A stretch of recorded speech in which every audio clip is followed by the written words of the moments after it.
Hi friends, मैं विलेश कुमार। आज का वीडियो बड़ा शानदार होने वाला है क्योंकि बिहार बोर्ड मैट्रिक के बच्चों के लिए मैथ्स का MCQ क्वेश्चंस लाया हूं जो 2021 में परीक्षा देने वाले हैं। तो जो भी बच्चे 2021 में परीक्षा देने वाले हैं मैट्रिक का बिहार बोर्ड का, इस वीडियो को ध्यान से देखें। और इस वीडियो में जितने भी सारे क्वेश्चंस हैं, बहुत इंपॉर्टेंट क्वेश्चंस आज बन रहे हैं। आप उसका सोल्यूशन भी देखेंगे और कुल मिलाकर के इस वीडियो में आपको 20 प्रश्न दिए जाएंगे जिसका मैं थोड़ा फास्ट सोल्यूशन कराऊंगा। तो आप ध्यान से देखिए। चलिए बिना समय के बात है वीडियो को शुरू करते हैं। और एक बात और फ्रेंड्स, अगर आपको वीडियो थोड़ा सा भी अगर हेल्पफुल लगता है तो आप इस चैनल को सब्सक्राइब करना नहीं भूलिए और लाइक करिए और जमकर शेयर ठोकिए। चलिए शुरू करते हैं।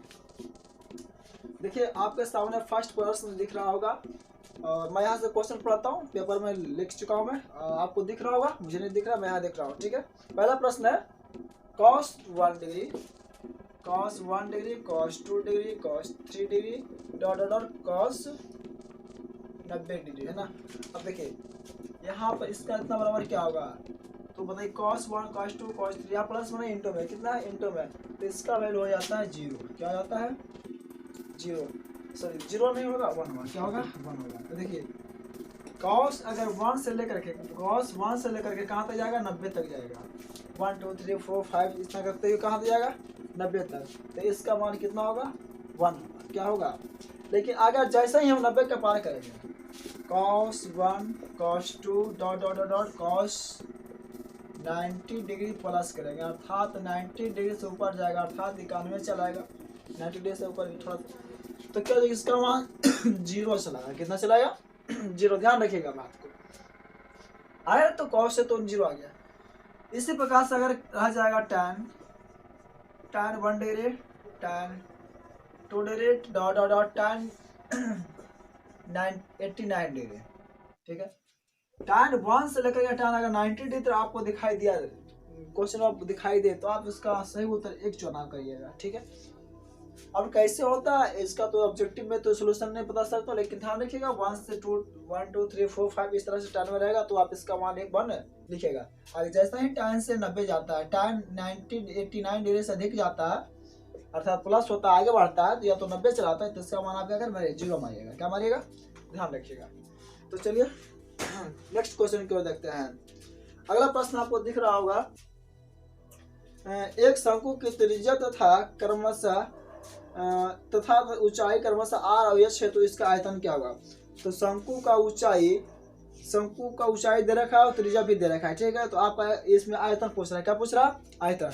तो आयतन निकालने के लिए आपको देखिए क्या करना पड़ेगा, तो निकालना है क्या, इसमें तो फॉर्मूला दे रखा है आपको 1/3 पाई 1/3 टू पाई r²। ये आपका क्या सही उत्तर हो गया। अब देखिए थर्ड नंबर प्रश्न देख रहा है, निम्न में कौन अपरिमेय संख्या नहीं है। निम्न में कौन अपरिमेय संख्या नहीं है, तो आप भली बात जानते हैं जिस संख्या को p बटा q के रूप में हम नहीं लिख सकते उसे हम क्या कहते हैं, अपरिमेय संख्या कहते हैं। तो इसमें देखिए फ्रेंड्स √10 है। क्या है, फर्स्ट नंबर में ऑप्शन दे रहा है आपको √10 दे रखा है, तो आप इसको कैलकुलेट भी करिएगा तो कितना √2 × 5 आ जाता है। अर्थात देखिए यहाँ पर 2 भी के अंदर भी रहता है, 5 के अंदर आता है। ठीक है, तो आसानी से देखिए p बटा q उसको समझने के लिए अगर ऐसा जैसे मैं √2 लिखता हूँ तो √1 आता है, तो आप कहेगा p बटा q को रुखा लेगा, लेकिन इसको अगर हम प्रूफ करेंगे तो पता चल जाएगा कि ये परिमेय नहीं क्या है, अपरिमेय है संख्या। ये सब की बातें होती है, थ्योरी में चलती है, आप पढ़े होंगे। ठीक है, तो आप यहाँ समझिए, देखिए √10 है तो क्या एक अपरिमेय संख्या, क्योंकि इसका वर्गमूल निकलेगा √10 में रहेगा इसमें, तो ये क्या रहेगा, वर्गमूल इसका नहीं निकलेगा तो क्या निकलेगा, अपरिमेय संख्या हो गया। और दूसरा ऑप्शन देखिए √24 है। क्या है, तो √24 है, तो इसका सही आंसर देखिए, इसको कैलकुलेट करने का भी आपको √24 है, तो इसको करिए देखिए छोड़ जब 24। ठीक है, 4 का वर्गमूल निकल गया 2 आ गया, 6 का वर्गमूल नहीं निकला तो 6 का अंदर रहेगा ना। अरे भाई 4 का वर्गमूल निकल गया तो 2 आ गया, और 6 का वर्गमूल नहीं निकलेगा तो इसके अंदर ही रह गया ना, जिसका वर्गमूल निकल जाएगा रूट के बाहर चलाएगा। देखिए 2√6 आ गया, तो ये तो क्या अपरिमेय संख्या आ गया। तो √6 में देखिए अपरिमेय संख्या में परिमेय संख्या ढुकाइएगा ना, तो आपका क्या बनेगा, अपरिमेय बनेगा। क्रासन तेल में ढुकाइएगा पानी, तो क्रसने तेल नहीं रहेगा, आप सोचिएगा पनिया लगे, तो ऐसा थोड़ी होगा। अर्थात अपरिमेय में परिमेय भी जाएगा तो क्या बना देगा, अपरिमेय बन जाएगा। ठीक है, अब देखिए 4 नंबर प्रश्न आपको क्या करा, यदि साइन थीटा बराबर कॉस थीटा हो तो थीटा किसके बराबर होगा? देखिए यहाँ पर दे रखा है आपको साइन थीटा, क्या दे रखा है? मैं इसी के साथ निकाल देता हूँ। साइन थीटा बराबर कॉस थीटा दे रखा है, ठीक है। बराबर क्या होगा? अर्थात थीटा एंगल का मान पूछ रहा है, ठीक है। तो एंगल में देखिए कितना चलाएगा, 45 दे रखा है ऑप्शन में, 30 दे रखा है, 90 दे रखा है और 60 दे रखा है, ठीक है। तो देखिए कुछ ऐसा आप मान रखिए कि दोनों के क्या बराबर है। तो यहाँ पर 45 साइन 45 का मान रखिए तो ये भी कितना आता है, 1/√2 आता है। और cos 45 का मान भी रखे तो 1/√2 चलाता है, अर्थात दोनों क्या बराबर हो गया ना। इससे काटे को देखिएगा तो दोनों क्या होगा, बराबर आ गया। इसका मतलब है कि यहाँ पर √45 डिग्री होगा, 45 डिग्री होगा ना। तो चलिए ये समझ गए होंगे बढ़िया से। देखिए साइन थीटा बराबर कॉस थीटा, यहाँ पर 30 डिग्री रखते हैं ना, 30 डिग्री अगर रखते हैं तो साइन 30 डिग्री का मान कितना चलाता है? देखिए 1/2 चलाता है, कॉस 30 डिग्री का मान √3/2 चलाता है। इसका मतलब है कि बराबर नहीं हो रहा है, बराबर नहीं होता, 30 भी नहीं होगा, इसी तरह से 90 भी नहीं होगा, 60 भी नहीं होगा ना। तो चलिए अब चलते हैं 5 नंबर प्रश्न में। 5 नंबर बहुत आसान प्रश्न है कि पॉइंट ए दे रखा है, ठीक है। पॉइंट ए दे रखा है आपको 2 - 4 दे रखा है, और यहाँ पर देखिए भी पॉइंट बी दे रखा है 4 - 2 दे रखा है, ठीक है। अर्थात एक कोऑर्डिनेट ज्योमेट्री का प्रश्न है। तो पॉइंट ए दे रखा है, अर्थात सबसे पहले कौन लिखा था? एक्स लिखा था, उसके बाद क्या लिखा था? वाई लिखा था, ठीक है। तो आप ध्यान दीजिएगा, इसमें क्या करना है, इन दोनों के बीच के इनको मिलाने वाले रेखाखंड मध्य बिंदु का नियामक निकालिए, ठीक है। बिंदु को इतना को मिलाने वाली रेखाखंड के मध्य बिंदु का नियामक निकालिए। मध्य बिंदु का नियामक निकालने के लिए आपको क्या करना पड़ेगा? देखिए एक्स वाला को एक्स के साथ जोड़िएगा, वाई वाला को वाई के साथ जोड़िएगा, ठीक है। अरे भाई कोई भी शादी उदी करता है तो जाति मिलाता है, क्या मिलाता है? वो जादव है तो जादव के साथ शादी करेंगे, बावन है तो बावन के साथ करेंगे, पंडित है तो पंडित के साथ शादी करेगा, ठीक है। रजवाड़ के साथ शादी नहीं करता है, दूसरा के साथ शादी करेगा। इस तरह से जाति मिलाता है आजकल, है ना। वैसे जाति प्रथा खत्म होने वाला है। देखिए यहाँ पे इसमें भी क्या होता है, जाति निकाले हैं। सबसे पहले नंबर एक्स आता है तो एक्स को एक्स के साथ जोड़ेंगे, वाई वाला को वाई के साथ जोड़ेंगे। तो सबसे पहले जो भी लिखाता है, कोऑर्डिनेट ज्योमेट्री पढ़े होंगे आप, तो पहले एक्स लिखा था, उसके बाद क्या लिखा था? वाई लिखा था, ठीक है। इसका मतलब है कि सबसे पहले जो एक्स है उसके बाद क्या है? ये वाई है। ये पहले एक ये देखिए एक्स है, ये क्या है? वाई है। यहाँ भी एक्स है, यहाँ ये क्या है? वाई है। अर्थात जो सबसे पहले एक्स आया, जो सबसे पहले एक्स आया होगा वो क्या रहा होगा? x1 रहा होगा। और जो दूसरा बार एक्स आया होगा वो क्या रहा होगा? x2 रहेगा। जो सबसे फर्स्ट बार में एक्स वाई आया होगा वो क्या रहा? y1 रहा होगा। जो सेकेंड बार में वाई रहा होगा क्या रहेगा? y2 रहा होगा। जो फर्स्ट बार दौड़ लगाएगा वो x1 रहेगा, जो सेकेंड बार दौड़ लगाएगा वो x2 रहेगा। जो सेकेंड बार में y1 दौड़ेगा तो क्या रहेगा? y1 रहेगा। जो फर्स्ट बार y वाला दौड़ेगा तो क्या y1 रहेगा, सेकेंड वाला तो कुछ रहेगा y2 रहेगा। आधा सिंपल सा है। एक मध्य बिंदु के नियामक के लिए कुछ नहीं करना है, x1 को x2 के साथ जोड़िए, y1 को y2 के साथ जोड़िए और 2 से क्या करिए? डिवाइड करिए, क्योंकि दुइया को तो जोड़िए रहे हैं। देखिए 2 को जोड़ते हैं, ये 4 है कि -4 है? मैं देख लेता हूँ, सिर्फ 4 है, ठीक है। सिर्फ क्या है? 4 है। तो 2 को हम किस 4 के साथ जोड़ते हैं? डिवाइड करते हैं 2 से। ये तो x का मान निकल गया जी, लेकिन निकल गया। सबसे पहले x वाला ना, अरे x वाला को जोड़ रहे हैं तो x से मान निकलेगा ना। उसके बाद y देखिए, तो y क्या है? -4 है। इसको जोड़ देंगे किसे? -2 से ना। देखिए जोड़ रहे हैं तो जोड़ देंगे, ये -4 को जोड़ दिया, -4 है ना, -4 लिखेंगे। उसके बाद जोड़ दिया तो प्लस दिया। इसके बाद क्या? y2 क्या? y2 है ना, y1 हो गया, y2 कितना? -2 है तो माइनस है। y वाला को y के साथ जोड़ेंगे, इसको डिवाइड करेंगे कितना? 2 से करेंगे। तो आपको देखिए 2 + 4 देखिए ना, 6 y2 करेगा ना, कितना? 3 चलाएगा। यहाँ पर आपको मैं समझने के लिए पूरा डिटेल्स में लिख देता हूँ। तो 6 कितना? 6y2 तो कॉमा यहाँ देखिए -4 है तो -4। ये देखिए प्लस है माइनस है, ये प्लस है माइनस, तो देखिए प्लस और माइनस क्या कर देगा? माइनस कर देगा। ये -2 आ गया, बटा कितना? 2 आ गया। अब देखिए यहाँ पर 6 है, यहाँ पर 2 है, तो द्वितीय करना 6 आ गया, 3 आ गया ना, अर्थात x बड़ा करना आ गया, 3 आ गया। ये देखिए यहाँ भी -4 है, यहाँ भी -2 है। अगर छिहमा समान रहता है तो जोड़ देंगे, क्या करेंगे? छिहमा समान है तो जोड़ दीजिए। तो -4 और -2 तो कितना? -6। अब बटा कितना? नीचे 2 है ना, सॉरी इसमें सिर्फ इसमें ना, इसमें तो कर दिया काम, एक तो कम है, नीचे 2, तो द्वितीय करना 6, तो यहाँ -3 आ गया। अर्थात इसका उत्तर हो जाएगा 3 हो जाएगा, कॉमा a-3। ठीक है, आप समझ गए होंगे। देखिए अगला प्रश्न,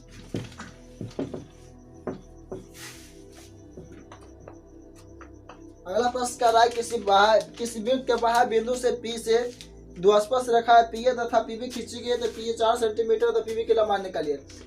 अगर आप वृत्त सही से पढ़े हैं फ्रेंड्स तो आपको पता होगा कि जो वृत्त पर कितने स्पर्श रेखाएं खींची जा सकते हैं। आप मुझे बताइए, कोई बाहरी बिंदु से किसी भी वृत्त पर से कितने स्पर्श रेखाएं पूछी जाती है। ये कई बार क्वेश्चन पूछ चुका, गिना चुका है। ठीक है, देखिए कोई भी बाहरी बिंदु से किसी वृत्त पर 2 स्पर्श रेखाएं खींची जा सकती है, मैक्सिमम 2 स्पर्श रेखा खींची जा सकती है। लेकिन आइए इस प्रश्न को सिर्फ कह दे कि किसी वृत्त पर कितनी स्पर्श रेखाएं खींची जा सकती है। किसी वृत्त पर कितनी स्पर्श रेखाएं खींची जा सकती है, तो अनंत रेखाएं खींची जा सकती है। सॉरी, अनंत स्पर्श रेखाएं, क्योंकि जो वृत्त बना होगा कितनी सारी रेखा बना होगा, बहुत सारा ना। वैसे देखिए इस प्रश्न का क्या होगा उत्तर, ज्यादा मैं अंदर नहीं जाऊंगा। कोई भी बाहरी बिंदु है दोस्त, वहां से 2 स्पर्श रेखा खींचा गया। ठीक है, 2 स्पर्श रेखा खींचा गया है, किसके लिए, वृत्त के लिए। वो बिंदु का नाम P है, तो P से 2 स्पर्श रेखा खींचा गया, उसका नाम एगो P है। यहाँ पे मैं PP डाल देता हूँ। अब देखिए क्या कर रहा है इसमें P है 4 सेंटीमीटर है, P से लेकर के 1 के बीच की दूरी कितनी है, 4 सेंटीमीटर। कितने सेंटीमीटर है, तो बता पूछ रहा प्रश्न में कि बताइए PB का मान क्या होगा। PB का मान तो आप अच्छी तरह से जानते हैं कि जब वृत्त पर बाहर बिंदु से कोई स्पर्श रेखा खींची जाती है, तो पहले वाले दोनों स्पर्श रेखा की लंबाई क्या होती है, बराबर होती है। यानी कि पहले स्पर्श रेखा की लंबाई दूसरे स्पर्श रेखा की लंबाई के क्या होगा, बराबर होगा। बताइए ये वाला स्पर्श रेखा 4 सेंटीमीटर है, तो ये वाला कितना होगा, 4 सेंटीमीटर होगा, क्योंकि दोनों का स्पर्श रेखा क्या होगी, समान होगा। क्योंकि कोई बाहरी बिंदु से किसी वृत्त पर स्पर्श रेखा खींचा जा सकता है, तो उनकी जो लंबाई होती है क्या होती है, बराबर होती है। ठीक है, आप बहुत अच्छी तरह समझ गए होंगे, समझदार हैं। देखिए 7 नंबर प्रश्न है, निम्न में से कौन सी घटना की पर्याप्तता नहीं हो सकती है, इसको बनाइए। देखिए आइए नंबर ऑप्शन दे रखा है आपका 3.5 दे रखा है, बी दे रखा है 0.2, सी दे रखा है 0.3, डी दे रखा है 60%। देखिए पर्याप्तता निकालना भी बहुत आसान है, लेकिन इस पर पूछ रहा है किसकी पर्याप्तता नहीं होगा। ठीक है, तो पॉइंट को इसको जो है ना, पॉइंटवा को खत्म करिएगा, पॉइंटवा को खत्म करिएगा तो नीचे 10 आएगा। क्यों 10 आएगा, क्योंकि पॉइंट के बाद क्या एक ही डिजिट है, एक ही डिजिट का मतलब एक ही अंक है। ठीक है, नीचे तो हमेशा देखिए एक ही रहता है, नीचे क्या रहता है, एक ही रहता है, हमेशा क्या रहता है, एक रहता है। कुछ नहीं तो भैया एक रहता है, आपके परिवार के नीचे कुछ ही लटकल, एक लटकल है। ठीक है, तो इसके नीचे कुछ लटकल, एक लटकल है। तो पॉइंट के बाद देखिए एक है, पॉइंट के बाद एक डिजिट है, क्या डिजिट है, एक डिजिट है ना, तो यहाँ पर हम 0 लिखेंगे। क्या लिखेंगे, 1 0। अगर 2-4 को और रहता तो 2 को लिखे, तो क्या वो पॉइंट के बाद 3 को आना था, 3 को लिखते। लेकिन यहाँ पर देखिए एक ही हुआ है, एक ही 0 लिखेंगे, अर्थात यहाँ पर कितना आ गया, 35/10 आ गया। यहाँ तो ऐसे ही पता चल गया, नीचे में जो भी रहता है, नीचे में जो भी रहता है पूरा टोटल राशि रहता है। क्या रहता है, नीचे में जो भी रहता है फ्रेंड्स क्या रहता है, पूरा टोटल राशि रहता है। लेकिन ऊपर में जो भी रहता है टोटल इवेंट रहता है। क्या रहता है, मतलब जो भी घटना घटता है, कितना घटना घटेगा वो क्या रहेगा, ऊपर में रहेगा। लेकिन पूरा मिला के कितना घटना घट सकता है, कितना घटना घट सकता है, मतलब पूरा टोटल जो भी रहेगा वो नीचे में रहेगा। लेकिन यहाँ पर 10 से वो है, क्या है, घट रहा है 35 घट रहा है। अब आपके पास 10 रुपये है, अब 35 रुपये मांग रहे हैं, दीजिएगा, नहीं दीजिएगा, है नहीं तो रोज दीजिए कोशिश। यहाँ पर देखिए 10 रुपया, क्या रुपया है, अर्थात यहाँ 10 है, यहाँ पर घटना घटेगा तो 35 घटेगा, नहीं घटेगा। इसका मतलब इसी का पर्याप्त तो नहीं बनेगा। इसको भी चेक कर लीजिए, 0.2 है ना, इसको खत्म करेगा पॉइंट तक कितना, 2/10, अर्थात 10 को था, 10 में से 2 घटना घटेगा, आराम से घटेगा, क्योंकि 10 में से 2 तो घटना आराम से घटेगा। लेकिन 10 में से 35 किससे घटेगा, घटना घटेगा, नहीं घटेगा। इसको देखिए 3 कितना, 10 घटना है, पूरा मिला कितना 10 है, में से क्या घट रहा है, 3 घट रहा है, ये तो बनेगा भैया। तो इसका भी पर्याप्तता होगा 60%। ये प्रतिशत को खत्म करेगा तो नीचे कितना लिखिएगा, 100 लिखिएगा। 8वां 7वां बढ़िया पढ़े थे, 100 गो है, क्या वो है, 100 में 60 हो तो आराम से घटेगा। लेकिन यही कर दे 100/60 कर दे तो होगा, पर्याप्तता नहीं होगा, क्या होगा, 60 वो है या 100 तो घट पर्याप्तता होगा जी। अब खत्म कर दे इसको, समझ गया हमें। तो ये नंबर ऑप्शन उत्तर क्या है, सही। अब देखिए 8 नंबर प्रश्न है, सबसे छोटी अभाज्य और सबसे छोटी भाज्य संख्याओं का गुणनफल क्या होगा? सबसे छोटी अभाज्य संख्या कौन है? 2 है। उसके बाद कहा सबसे छोटी भाज्य संख्या, सबसे छोटी भाज्य संख्या कौन है? 4 है। अब कैसे भैया? अब कैसे इसको जानने के लिए थ्योरी पढ़िए ना। इस दोनों का गुणनफल करा, इन दोनों का गुणनफल करा था, 2 गुने 4 कर देंगे कितना चलेगा? 8 चलेगा। सही उत्तर हो गया। आगे 8 नंबर है, 9 नंबर। 6 सेंटीमीटर भुजा वाले घन में से 2 सेंटीमीटर भुजा के कितने घन बनाए जा सकते हैं? देखिए एक बात आपको बता दे, ध्यान रखिए। छांकित भाग का क्षेत्रफल का है निकालने के लिए ना, तो बड़का क्षेत्रफल में बड़का वाला में से छोटका घटाइएगा। कुछ करेगा? बड़का वाला में से छोटका घटाइएगा, ठीक है। लेकिन यह कहेगा ना कि बदल दिया जाता है, कुछ कर दिया जाता है, ये कुछ बना दिया जाता है, तार से बना दिया जाता है गोली, या तो गोली से बना दिया जाता है तार, या तो कुर्सी से बना दिया जाता है आपका घर, या तो जहाँ बैठे हैं ना उसी से बना दिया जाए, कुछ भी बना दिया जाता है, मरकबे का बना दिया जाता है। ऐसा पूछे तो क्या करेगा? जिससे बनाया जाता है, जिसमें बनाया जाता है वो दोनों कुछ करेगा, उसको भुलवा मतलब ऐतरमा कुछ करेगा, भाग दीजिएगा। कुछ करेगा? भाग कुछ भाग दीजिएगा। यहाँ पर क्या करिएगा? भाग दीजिएगा। समझ रहे बात को? छांकित भाग का क्षेत्रफल पूछेगा तो घटाइएगा, वो दोनों में क्या करिएगा? घटाइएगा। क्षेत्रफलों में घटाइएगा, ऐतरों में घटाइएगा। अब पूछेगा बदल दिया जाता है, परिवर्तित कर दिया जाता है, तो इधर से उधर, इधर से बाल्टा से बाल्टी, समझ रहे हैं? बाल्टा से बाल्टी, कुआं से बाल्टी, तो क्या करिएगा? इसको आयतन में भाग दीजिएगा। तो 6 सेंटीमीटर घन है, 6 सेंटीमीटर घन है, तो 6 सेंटीमीटर घन का आयतन क्या होता है? भुजा क्यों, मतलब भुजबल के 3 बार क्या करेंगे? गुना करेंगे। तो भुजबल छोड़ दे, वो करना 3 बार गुना कर देंगे, तो भुजा क्यों आ गया ना? अरे भुजा क्यों मतलब ये क्यों, अर्थात एक भुजा का मान 6 है ना, तो 6 का क्यों लिखेंगे? तो 6 का क्या बार लिखेंगे? 3 बार लिखेंगे। अरे 6 पर क्या पावर 3 है, तो क्या बार लिखेंगे? 3 लिखेंगे। और 2 पर पावर 3 बार आता है, 2 का क्या बार लिखते? 3 बार लिखते। या 2 पर पावर 4 आता है, 2 का क्या बार लिखते? 4 बार लिखते। 4 सिंपल सी बात है यार। तो देखो यहाँ पर 6 गुने कितना? 6 गुने 6 हो गया बट्टा, भाग दे रहे हैं। भाग दे रहे हैं, किससे भाग देना? देखो जरा सा आगे बढ़ो। 2 सेंटीमीटर भुजा वाले कितने घन बनाए जा सकते हैं? पूछ रहा है ना। दूसरे का बड़का में कुछ छोटका भाई तो भाग देंगे, छोटका तरफ से भाग देंगे, तो 2 सेंटीमीटर है ना, 2 सेंटीमीटर। इसको ये तो घने है, तो घने का आयतन कुछ होता है। भुजा क्यों? तो भुजा क्यों का मतलब कुछ, भुजा 2 है ना, तेरा 3 बार लिखेगा। क्यों का मतलब कुछ होता है? अरे 2 पर क्यों करिएगा तो कितना आएगा? 2 गुने 3 बार लिखेगा। हड़ा जान, ये द्वितीय छो, ये द्वितीय छो, ये द्वितीय छो, इसको हड़ा से गुना करिए जल्दी। द्वितीय नो नोतिया कितना? 27 आपका उत्तर।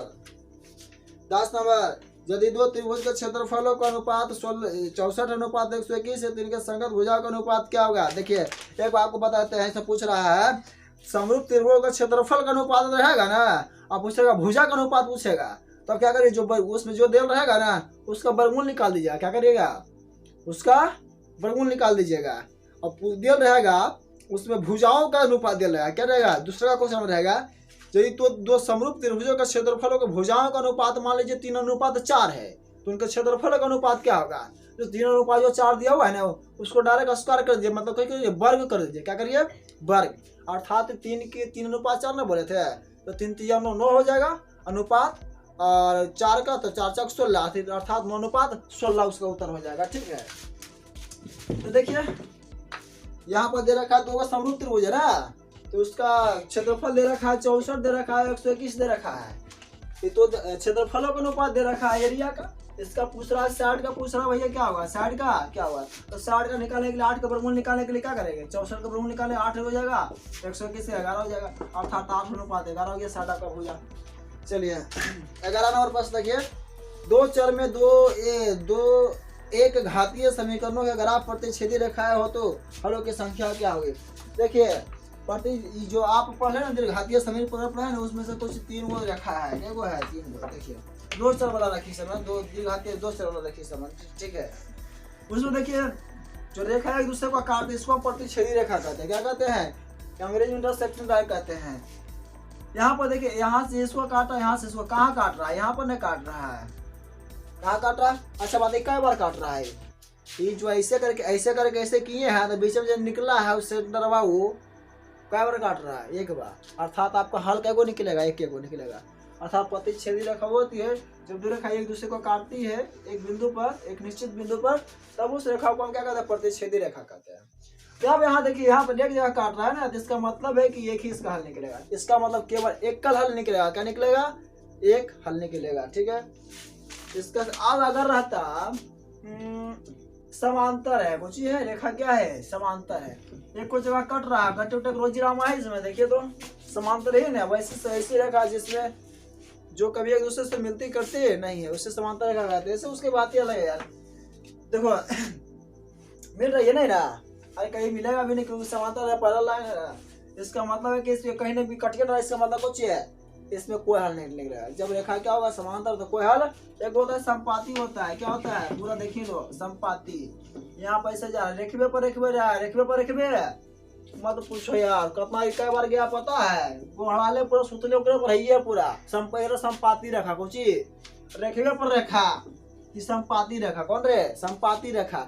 वैसे रेखा को संपाती रेखा। तू एकरा में हल का वो निकला, ढेरमन नहीं निकलेगा। कैसे ढेरमन रहेगा?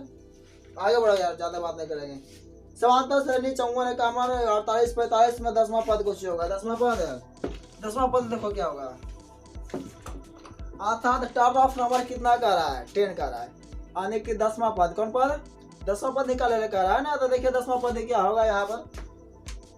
टर्न ऑफ नंबर निकालने के लिए क्या करते हैं? ये प्लस या माइनस 1 इंटू डी करते हैं। टर्न ऑफ नंबर निकालने के लिए ये प्लस या माइनस 1 इंटू डी करते हैं। तो टर्न ऑफ नंबर आपको क्या चाहिए? 10 चाहिए। तो यहाँ पर टर्न ऑफ नंबर कितना चाहिए है भैया? ये है ना, ये मैंने कुछ होता है प्रथम पर है कुछ, सॉरी हाँ प्रथम। ये वन मतलब जो सबसे पहले आया होगा ना वही ये वन रहेगा। जो सरकम जाएगा वो कुछ रहेगा, ये 2 रहेगा। जो सरकम रहेगा उसको A2 कहेंगे, A3 कहेंगे तीसरे का बना। यहाँ पर देखिए सबसे पहले ये है ना, तो ये बना कुछ 54 हुआ, कुछ ही हुआ 54। प्लस है तो प्लस लिखिए, मतलब जो पहले आएगा उसको ये कहेंगे। उसके बाद ये है ना, 3 का मान कितना आ गया? 10। 10वां पद निकालना यार, तो 10वां लिखो। माइनस है तो माइनस 1 है तो 1 लिखो। डी है ना, तो डी का मान, डी मैंने डिफरेंस हो रहा है, डिफरेंस किसका? A2 माइनस A1 का। तो दूसरे का में से पहला का कुछ करो, घटा दो। A2 माइनस डिफरेंस का, डिफरेंस क्या होता है? डिफरेंस निकालने के लिए होता है अंतर किसका? इसका A2 माइनस A1 का। A2 माइनस A1 का ये फॉर्मूला रहा होगा मास्टर। तो कितना होगा? एक आमर माइनस कितना? 54। दूसरे का में पहला घटा दे, डी निकल जाएगा। तो 54 में से कामन घटा तो कितना बचेगा? -3 बचेगा। तो -3 आ गया। यहाँ -3 गुना हो रहा है, घट नहीं रहा है। यहाँ तक 54 आ गया, प्लस आ गया, 10 में से गया तो बचा 9 बचा। गुना कितना है? -3 है तो -3। 54 है तो कितना? 54 प्लस है तो प्लस 9 3 कितना? 27 आ गया। लेकिन ध्यान रहे एक माइनस अकेला 60 बच रहा है, दूसरा किसी को बदल नहीं देगा। ये माइनस अकेला क्या है? अकेला 60 है ना, इसको साला मारने वाला कोई जिंदा पैदल नहीं हुआ भी भाई, ये प्लस भी ना मार पाएगा इसको, इसलिए माइनस अकेला जिंदा रहेगा। ये 54 है तो कितना? 54 ये प्लस माइनस कुछ रहेगा, माइनस 27 है ना, 27 तो 54 में से 27 है तब बचा 27 बचा। आपको उत्तर हो गया। अब देखिए 13 नंबर प्रश्न है कि √13 √3 है -2 किस पाद में स्थित है? इसको बताने के लिए ध्यान दूर रखना पड़ता रहता है। देखो कैसे बनेगा। अगर आप लोगों को फरमाइश आता है तो आपके लिए मैं सब्जेक्टिव प्रश्नों का अच्छे से थ्योरी के साथ में आपको प्रोवाइड करा दूंगा, अगर आप कहे कमेंट में करें तो ठीक है। तो देखिए 13 नंबर प्रश्न क्या बनता है आपका। ये ऑब्जेक्टिव का एमसीक्यू क्वेश्चन है फ्रेंड्स, इसमें ज्यादा समय भी नहीं दे सकते हैं, नहीं तो किन्हीं को बोरिंग नहीं लगता है। ठीक है, ऐसे वीडियो ज्यादा लंबा हो रहा है, ज्यादा बात नहीं करते। चलो 13 नंबर देखो, 2√13 है और -√2 है, किस पाद में है? किस पाद में भैया? देखो जरा किस पाद में है, किस पाद में है? तो ऐसे करें, ये क्वेश्चन हो गया। ये यहाँ पर देखो जरा सा, ये x हो गया ना, x यहाँ से आता के x y कैसे हो गया, y हो गया, कुछ हो गया y कैसे हो गया। ठीक है, यहाँ पर देखो सबसे पहले कोऑर्डिनेट ज्यामिति में सबसे पहले कौन लिखा आता है? x दौड़ता है, उसके बाद कौन दौड़ता है? y दौड़ता है। इसका मतलब है कि जो सबसे पहले आया होगा, जो 2√3 है कुछ x रहा होगा, जो -2 है क्या y रहा होगा, अर्थात x है क्या y। तो ध्यान रहे जो सबसे पहले क्या आता है, ये 1 2 3 4 5 सब कुछ प्लस में रहता है। ये 1 2 3 4 ये 1 2 3 4 इस तरह से ये पॉजिटिव है, मतलब ये प्लस में भी क्या प्लस में, अर्थात यहाँ पर x वाला भी देख रहा है, यहाँ पर सबका आगे कुछ 8 भी लिखते हैं ना, 4 भी लिखते हैं, सबका आगे कुछ छिपल है, प्लस छिपल है, कुछ छिपल है। तो 8 के आगे भी प्लस, 4 के आगे सबके आगे कुछ ही है प्लस है। एक रो आगे तो प्लस से यानी कि x का मान भी यहाँ पर कुछ प्लस है और y के मान भी प्लस है। अर्थात अगर 2 और 3 मिल जाए या तो 6 8 कुछ मिल जाए, दोनों अगर कुछ रहेगा प्लस में रहेगा तो प्रथम चतुर्थांश में होगा। ठीक है, ये 2 3 हम एग्जांपल में दिए आपको, क्योंकि ये भी प्लस में भी क्या है प्लस में। यहाँ पर देखो ऐसा, यहाँ पर -2 -3 -1 -2 -3 डॉट डॉट बढ़ता जाएगा। अब देखो यहाँ पर एक छुपा है, कुछ में आ गया माइनस में आ गया है, और y वाला कुछ में आ गया प्लस में आ गया। यानी सबसे पहले x लिखा था तो पहले जो -x रहा होगा उसके बाद y कुछ प्लस में है ना, अर्थात -x और y कुछ में रहेगा, द्वितीय थांस में रहेगा। ये कुछ होता है फर्स्ट कोऑर्डिनेट रहता है, ये कुछ रहता है सेकंड रहता है। अर्थात यहाँ पर अगर -2 और -3 रहता है यहाँ पर तो क्या होता है सेकंड चतुर्थांश में रह जाता है। ठीक है, इसमें देखो यहाँ पर ये यहाँ -1 -2 -3 इस तरह से। यहाँ पे x भी देखो माइनस में, ये भी क्या माइनस है, दोनों भी क्या है माइनस में, यानी x भी माइनस में और y भी माइनस में। अर्थात यहाँ पर -2 और -3 रहता है अगर ये थर्ड कोऑर्डिनेट में रहता है, मतलब तृतीय पाद में रहता है। ये प्रथम पाद हो गया, द्वितीय पाद हो गया, ये कुछ हो गया तृतीय पाद हो गया, दोनों समझ में दोनों माइनस कैसे हो गया। अब चतुर्थ पाद में देखो यहाँ पर कुछ y कुछ है, यहाँ पर y माइनस में और x कुछ यहाँ पर प्लस में है ना। सबसे पहले कुछ लिखना है x लिखना है तो x पहले दोनों प्लस में है कि नहीं, देखो तो x है बाई, तो बाई कौन है अभी बाई है ना, वो माइनस में है ना, तो बाई कुछ माइनस में रहेगा ना। अर्थात हम कह सकते हैं कि अगर यहाँ पर 2 रहा होगा +2 है ना, अगर यहाँ -3 रहते चतुर्थ पाद में रहता कुछ रहता। यहाँ पर तुम लोग देखो बताओ, यहाँ पर 2√3 है, प्लस में कि माइनस में, प्लस में, और क्या -2 है, कुछ यही -2 है। तो देखो यहाँ पर सेट कर रहा है, यहाँ पर पहले वाला प्लस दूसरा का वाला माइनस, चतुर्थीय पाद भी आ गया है, इसको रटो ना समझो, इस तरह से बना गया है। ठीक है, एक प्रकार का थ्योरी को चल गया है, आपको छोटा मोटा थ्योरी कह सकते हैं इसको। ठीक है, ऐसे बताने लायक नहीं था ये सब चीजें। आगे तो क्या टाइम उसका 3:30 है ना, वीडियो लगता है ज्यादा लंबा हो रहा है, मुझे लगता है कि वीडियो रोक देना चाहिए। लेकिन लास्ट क्वेश्चन देख लीजिए, आपको 14 नंबर, वहाँ कीजिए, पूरा क्वेश्चन नहीं बता पाऊंगा, वीडियो बहुत ज्यादा लंबा हो रहा है। tan स्क्वायर 3:30 है ना, tan स्क्वायर 3:30 का मान, tan स्क्वायर 3:30 का मान क्या होगा। ठीक है, तो मेरे tan स्क्वायर tan 60 का मान कितना होता है, √3, tan 60 का √3 होता है। देखिए टनवा पर कुछ बोझा का ढो रहा है, 2 गो कुछ क्या हुआ टनवा पर बोझा ढो रहा है ना, देखो बोझा ढोवा दीजिए, स्क्वायर रूट को खत्म हो गया ना, कितना आ गया 3। अरे √8 लिखल है ना, पर स्क्वायर है ना, तो स्क्वायर रूट कुछ करिए खत्म करिए, उतना करिए नहीं ऑब्जेक्टिव में। ठीक है, रूट लिखल है, x लिखल है, पर स्क्वायर है तो स्क्वायर रूट कुछ करिए खत्म करिए कहानी।